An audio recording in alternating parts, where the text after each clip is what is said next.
Namiti a na génération, biso na yo pe to na kata génération. Génération la biso eza génération bana mabe ba impoli. Excusez-moi le dire, naza na kata génération. Génération na biso yo. Ndeko Nathan. Musali na nkolo ndeko Roger Baka bandeko nyos tout. Génération na biso eza ba impoli. Et yebi ba valeur ya batuté. C'est pour cela la jeunesse d'aujourd'hui tozo que nous simbara ba qui c'est parce que toza respecté toza pressé. Tozolinga tomela ba coupe ya bateau ba mela kala ba coupe papa mutomba meli Roger Baka ta vers na ngona yanda muna na meli yangote. Atanda muna na meli yangote. D'autres personnes peuvent dire que non, je suis le ministère Amen. Non, non. Je parle en tant que fils ou serviteur de Dieu dans l'église locale du Congo. Et je suis obligé d'honorer ce genre de personnes. Ce genre de personnes. Au bazar grand, au bazar incarné image à l'église à Congo. Au bazar ma valeur à l'église à Congo lelo. Toko bana ko bafouer la personnalité na bango bongote. Abeti ma bébé. Recadrer yena ndenge mo polima zala mona malamu. Je peux pas dire à mon père spirituel, même à mon père biologique devant le Jacques et papa beti libanda. Donc wana ezalo ko na komi ko se comparer na ye. Asimba Bible liboso na ye, akangi livre liboso na ye, asali makambo ebele liboso na ye. Bien sûr ba connaissance oyo yozo luka o acquérir liboso. Yesa frolaka banzela wana et puis azotambola nango. Le dire publiquement comme ça, c'est du manque du respect. Sincèrement parlant, c'est du manque du respect. Moi, je le dirais, en tant que frère, si important, s'il veut vraiment, il est humble de repasser encore, il y a qu'on retire Makambuana à s'excuser. Alors, Babouzo, Biso, Gente, Sala Lelo, et Sala qui Koko Nabiso, Papa Nabiso, peur de ma valeur, Wana. Et c'est pour cela que tout le monde a dit Congo est avancé. C'est parce que c'est l'église qui dirige la nation. C'est l'église. C'est l'église. À part football, c'est l'église. Concert à chaque jour.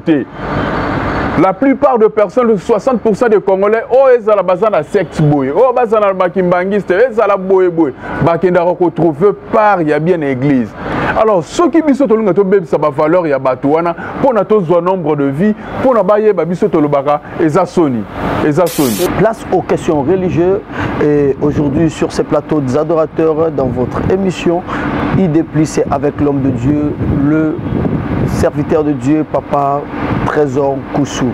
Et avec lui, nous allons parler vraiment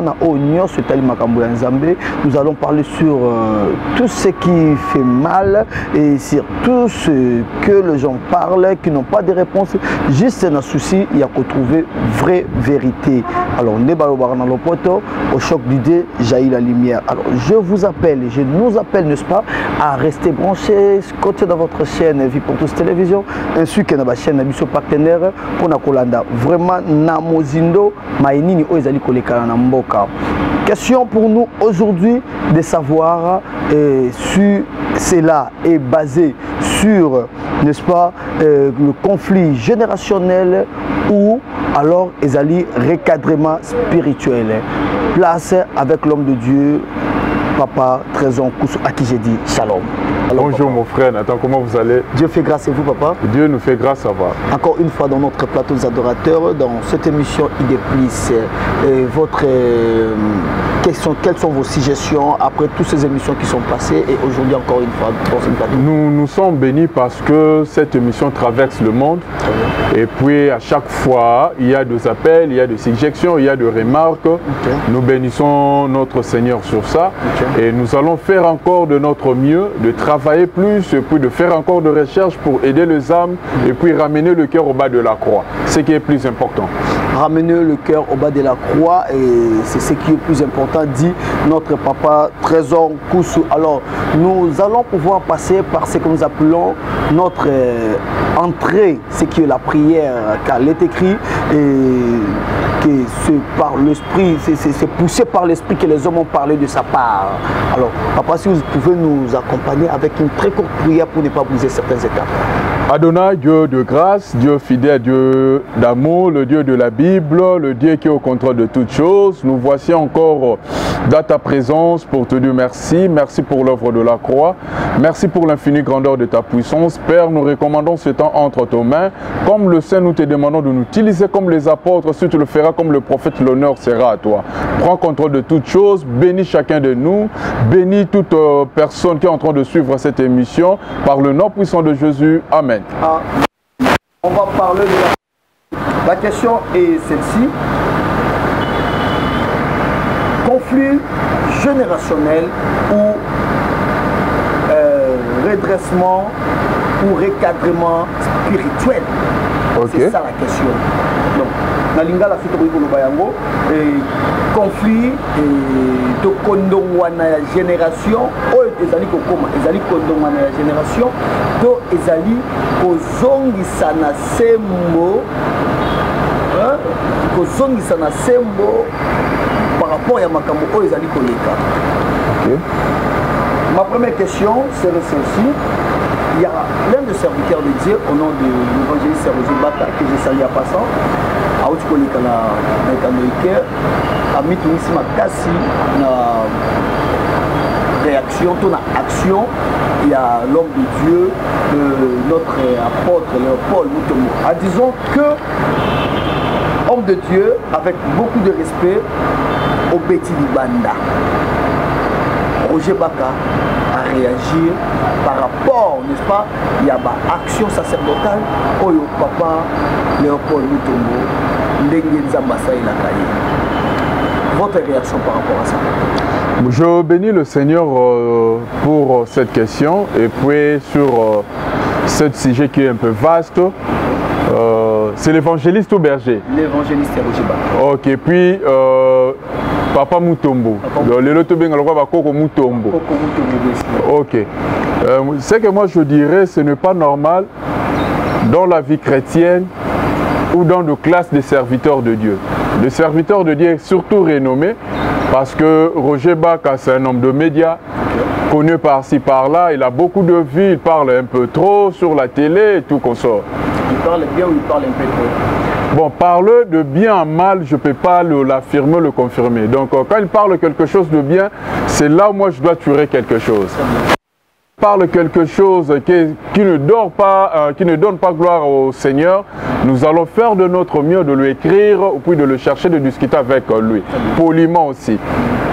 Aujourd'hui, ezana eloko moko ndenge tozoki na bilingue bandeko mususu ba comprendre biso. Ezana eloko moko oyo eye ko bebisa génération ya lelo eza technologie. Eza technologie. Ce qui na lobby eza technologie, pourquoi technologie? Ezo silisa ba valeur, ezo mema manque ya respect, ezo mema ba déroute boya bien pensate. Pourquoi je dis ça? Christ lui-même a dit que ça là miracle le roi spectacle. Pourquoi je dis le roi spectacle? Parce que il y a d'autres personnes au mitema na bango ya la makasi, il faut pas moner le mot fait bouger. Il faut moner le mot fait bouger. Ça, la dame où elle a 12 ans, il y a problème à perte de sang. La Bible nous dit qu'elle avait consulté de médecins. Elle avait dépensé beaucoup d'argent. Donc, ce qu'il y a les gens qui ont HJ, qui ont Inde, qui ont partout, qui ont voilà. Résultat, non, mon anaté. Et leur a qui conviction que non, Asimbara qui est là-bas maître. Asimbara qui est là-bas maître, Abikaki, la maladie à 12 ans. Et quand il a touché cela, le Christ a tourné à mon album que non, n'a simbe parce qu'il a senti force mori bimé panaï. Et ça là le roi spectacle mori battement doit se poser la question. Et loko et salami bo nini. Voilà, battement tout à comment se fait que l'air a mutumura simbi et ça là le roi est venu mamoro boé. Le miracle on le fabrique pas. Le miracle c'est Dieu. Si on fabriquait de miracles, donc aujourd'hui, de votre unité aux Alandénines, tous ont réservé un souffle de vie na bisomoro quelque part pour nous utiliser au jour sonnette et bêta. Toujours au comme on a battu na yo ya vie. Quand tu dors, tu te dis déjà maman na miracle. Déjà vraiment maman na miracle. Alors, ce que Papa Mutombo fait, pour moi, ce sont des miracles. Ce sont des miracles. Je ne peux jamais juger Papa Mutombo que non, à Beti Libanda, à Saliboé, à Zongisiboué. Premièrement, et Rosala manque il y a respect, même si on le dit poliment, avec tout le respect que je vous dois, n'a rôle de Papa Nangate que au Beti Libanda. Ce qu'il faut faire, je le dirais souvent que non, tous ont valeur, il y a des héros, tous ont valeur, il y a des pères, tous ont quelque part. Tout le monde parce que bangoné bazotika ba prêtre barozala lisusuté. Bangoné bazotika ba prêtre oye ko sala que lobby génération mususu nzamba ko susciter balanda ba voix wana. Balanda ba voix wana. Dire à la télé que non abeti libanda na moi libosone il fallait pas ko employer ngo. Il fallait pas qu'on emploie ngo. Que je vous dois. Non non, il fallait pas qu'on emploie ngo. Il a l'adresse, il connaît le bureau, il a le numéro de téléphone, il savait quoi faire. Parce que Papa Mutombo a un milieu de personnes où il y a géré. À part Bato Azolana, Ezana Batu Oyo Ezak no ba gagna bayamba yesu na vie na bango pour na ba prédication na bango wana. Il y a des gens oyo bazo vivre ba témoignage, oyo bazo vivre na grandeur moto na bénédiction moko boye parce que enseignement moko boye oyo balanda quelque part. Sans oublier Roger Bakapé azana bato balanda kaye, azana bato que yeso ka lobby et loko wana et salameke mbala moko. Alors, dire déjà que non abeti libanda, c'est du manque du respect. C'est pour cela que Congo est un valeur. Congo est un modèle. Congo est un héros. Je ne dirais pas que Papa Mutombo a Likola Batunionsu. Je le dis en tant que père. Je ne peux pas dire à mon père spirituel, même à mon père biologique devant le Jacques et Papa Beti Libanda. Donc, on se comparer na ye. Asimba Bible liboso na ye, akangi livre liboso na ye, asali makambo ebele liboso na ye. Bien sûr, ma connaissance oyo yozo luka o acquérir liboso. Yesa frolaka banzela wana et puis azotambola nango. Le dire publiquement comme ça, c'est du manque du respect.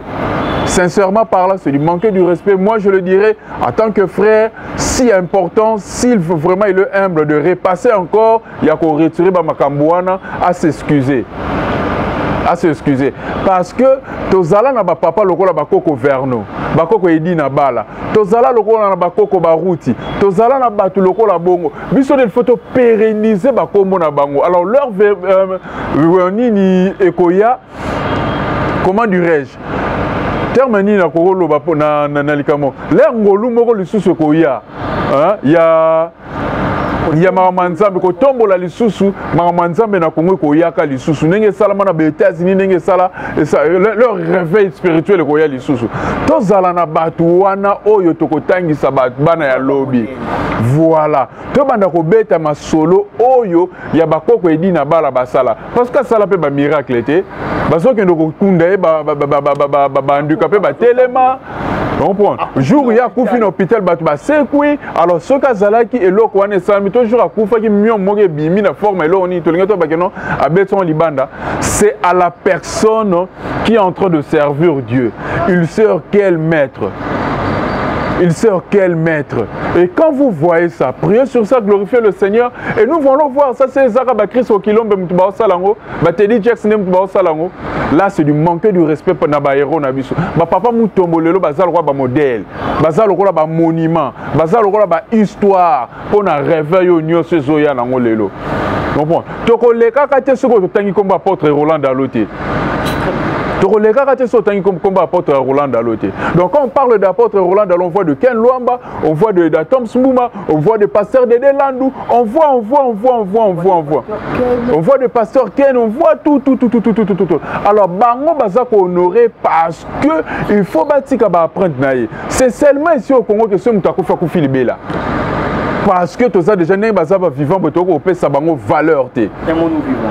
Na to opesa bango valeur te tozoya neloko moko pona ko ruiner bango pona ko ruiner lelo soki Papa Mutombo azate na ministère amen nana ko ya ko pesa ba témoignage na to kozela pona basala to sala ba éloge to kunena bandenge moko boy non valeur ezano ya ko pesa to luka to pesa na média Topé ça na média. Et ça na Congo, si tu vois que non y a Betil Libanda, fais de ton mieux, au corrigeant sagement.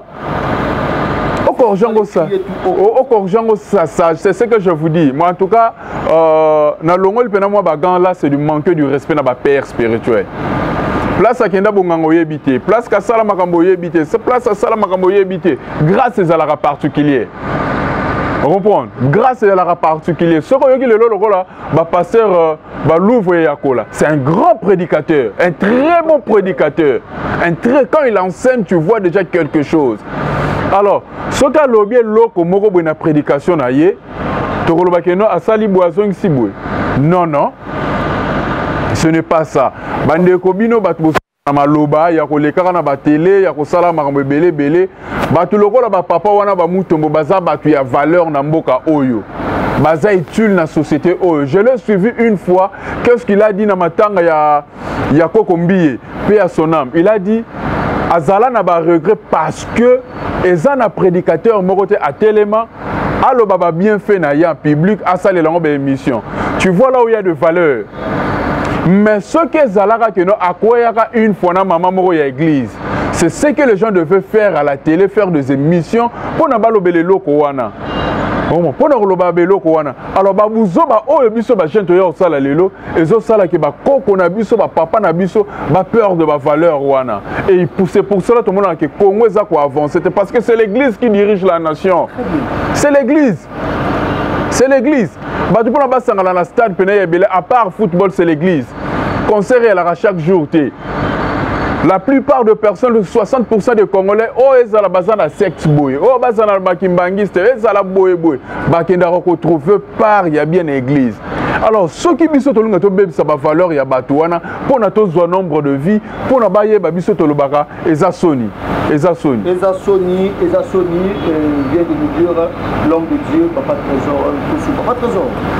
Après maloba boko ya bongo, est-ce que génération d'aujourd'hui ils a commis la malédiction parce que la Bible nous dit lorsqu'un enfant crache sur son parent, il s'attire de malédiction de lui-même.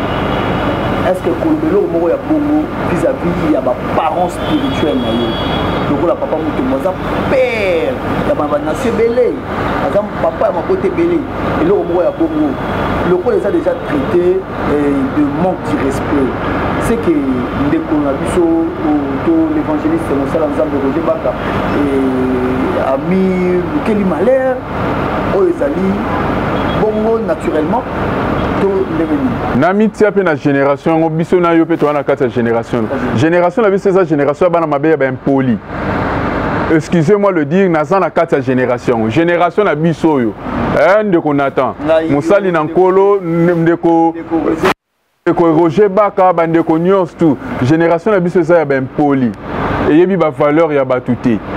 Et puis il va falloir abattre. Alors, ceux qui le longa na zobenga que non, Coco Léon Paul. Pourquoi je dis ça? Parce que l'on a bani Maramanza, mais nazo sambela na barouti tarcle le loi des assemblées chrétiennes de Rigini. Hein? Pasteur Barouti de fait passer Baba Bengue frère Barouti. Numéro 1 église, frère Barouti. Là de 94 ti 2000 et quelques nazala rarauna. Bazo Bengue frère Barouti. Et je connaissais déjà ministère Amen. Et il y avait un frère qui était comme technicien peintre dans le ministère Amen, Lucien que je salue à pensant. Et ceux qui n'ont pas été je voyais le papa. Et ceux qui n'ont changé dans le loco, pourquoi? Parce que oh il y a un père spirituel dans le loco, papa. Nakorozo casquette wana sima soki na zongi pendal sima penda makasi donc na continuer obenge pasteur parce que na yebaki ekala azape mutu atanga trop ninga na apprenant les 7 sauts de l'église et pas naye avant na zongu tu na ekodim de festi na Laodicée. Vous comprenez hein? Banda kala wana si je me trompe pas c'était dans le 98. Et Lelo Nazo Benge Koko, Nazo Kitisa Moutou Nasebwe, parce qu'il est en train de gérer plus de 20 000 âmes. Plus de 20 000 âmes. Plus de 20 000 âmes. Et 20 000 âmes, on a tozolo bango oyo bazoya na église dans le deux cultes. Ça, sans compter ba o bazoleka na ba média. C'est pour cela la jeunesse d'aujourd'hui tozo que nous simbara ba c'est parce que toza respecté toza pressé. Tozolinga tomela ba coupe ya bato ba mela kala ba coupe papa mutomba meli Roger Bakata vers na ngona yanda muna na meli ngote. Atanda muna na meli ngote. D'autres personnes peuvent dire que non, je suis le ministère Amen. Non, non. Je parle en tant que fils ou serviteur de Dieu dans l'église locale du Congo. Et je suis obligé d'honorer ce genre de personnes. Ce genre de personnes. Au bazar grand, au bazar incarné image à l'église à Congo. Au bazar ma valeur à l'église à Congo lelo. Toko bana ko bafouer la personnalité na bango bongote. Abeti ma bébé. Recadrer yena ndenge mo polima zala mona malamu. Moi je vous dis souvent que non, il faut tout na question, il y a likamba prophète X na prophète Y. Qu'est-ce que je vous avais dit? Nanga pena tacler pour nous ça ba vie belé. Je voulais dur de bêtises pour tout ça la vie belé na émission na yo. Je voulais faire dur de choses pour continuer au bengangai. Que vous avez évité. Ce que je dis, c'est l'éducation. Papa Moutombo baza précieux. Baza cher. Et bah mais ça n'a rien de ça précieux. Tout ce qui est précieux. Et voilà, mais ça n'a rien de moi je vous ai dit que non, je peux faire plus de 5-6 mois. Nakota Rabira père spirituel nangati. Ni à Robin Rabin na téléphone. Si on a baigné na téléphone, c'est que nous avons quelque chose où ils utile. Karaboué. Je dois aller prier avec quelqu'un, je dois prier avec quelqu'un. Na mon aké za loko eloko mususu. Donc moi na ya ko mesanane ezate parce que na ko perdre grâce au nazana ngowana. Na ko perdre couverture spirituelle au tozana ngowana. To sala effort biso ba o tozozonga tozonge la classe to luka bato ya bwanya ba éduquer biso lisusu parce que tozobebisa o eza valeur tozobebisa o eza sacré ba mutombo wana excusez-moi na lo ba mutombo baza baninga te so to lo ba koko banini baza baninga te c'est seulement au Congo que non aza occultiste azaboué qu'est-ce qui te manque yo mutaba ya Saint-Esprit au sala au gérer plus de 20 000 personnes. Qu'est-ce qui se manque? Yo mutoza na Saint-Esprit, au tambola, au sala makambo, au yokoleka, au yazo sala. C'est de l'orgueil inutile. C'est de l'orgueil inutile, vient de nous dire Papa Trésor Poussou. En tout cas, tous autres qui m'ont rien que deux premières questions, on a Papa Trésor, on a qui colère spirituelle et matière, on a non, ils ont colère spirituelle, ils ont des essengotés. Ils ont vraiment essengoté parce que ils ont ya papa, moi je dis ça la échange, mais qu'on recadrer tout spirituellement. On comprend, surtout en public. Ce qu'il faut faire que non, ceux qui mutu abimi dans la libanda doctrine, benga ezongi senanzela, na nenga cachette. On comprend. Sur moi que 3-4 personnes ils ont OK pas bakulu tout est. Au meki ko reprocher pas bakulu tout. Sur moi pas bakulu tout ezate yo zo ba tu na pono yo église ensemble sonité. Zo ba ndimino lo ba que non, ba ouvrier na ngai à partir de bo que n'est pas pasteur mangakor té parce que y a ça libanda doctrine. C'est que tout ça par rapport à la question et le sujet du jour, c'est que tous ça nous a conflit de génération. C'est ce que nous créons. Il n'y aura pas de conflit. Dans les choses de Dieu, il n'y a pas de conflit. Il faut enlever cette casquette ou puis cette histoire dans la bouche de serviteurs de Dieu. Et surtout aux gens qui nous suivent aujourd'hui. Il n'y a pas, normalement dans les choses de Dieu, on ne peut pas avoir de conflit parce que l'église est sacrée, l'église est comme Takimia. Ce qui est ça qui binemi pour faire ici, bon, une église, moi, l'on est bon, ça les faut pas passer en beauté. Église n'est sika o luka que no bamboka etambula normal. Église n'est sika o que Kimia le fait aller la namboka. Donc il n'y a pas conflit générationnel pour comment c'est fait. Papa, toi qui n'es pas qu'on a vu ce qu'on fait non nanani, n'y dit na balabala binemi. Papa Nkela nina bana ya verno bazo kana raté. Lelo bango nyoso bazo kumisa patriarche auto tikal ne moko wana. Papa Roland Dalo a finga patriarche nani Kelani. Bazala na ba conflit nini. Et lelo to lingi to sisitant pourquoi. To lukande moyen ya kosala que to saisir gloire ko ya lobby ya réveil spirituel wana. toluka moyen ya saisir gloire pour ya lobby ya réveil spirituel ya moi ezaki maloba ya papa sous trésor. Notre dernière question par rapport à cette émission, que est la place de l'église dans une nation? L'église est plus que l'école, l'église est plus que le mariage, l'église dirige une nation. Tu comprends? C'est que par rapport à comment ils ont aussi basé sur le plan politique, mais sur le plan sacerdotal. Tant où ils ont manqué papa Kinani, Kelani na TV boy, au Ramboke tambola bien. Tant où batata wana milimo bazole lara parce que biso bilenge tozo mona que te ya koleka ba yo kasi mboke et tambola bien. Tant où basali na nzambe mususu o bazaki bazo pesa ba faux message pour la présidence de la République. Bazo ba miracle bazo luka basala spectacle na mama nzambe yo kasi mboka etambola bien. Congo eza na maboko na biso, Congo eza na maboko. Le jour tu comprendre valeur ya Congo, valeur ya église na Congo, tu remona que tu relèves quand même na ba Chine, tu relèves quand même na ba Chine. Et les lois ezolo esala te parce que tu yebi valeur yango te, tu yebi valeur à ba grand te, tu yebi valeur te. Tant moi na moka leki abota matele ya kasavu baku azalaka présent mais azo finga yo kasi mboka etambola bien. Et mboka oyo ba finga ka mokonzi ya mboka ezalaka maudit.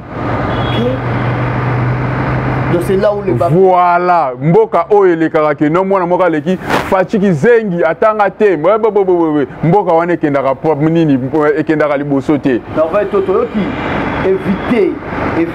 Comprendre? Et mboka na biso to yebi ba valeur ya ba grand te.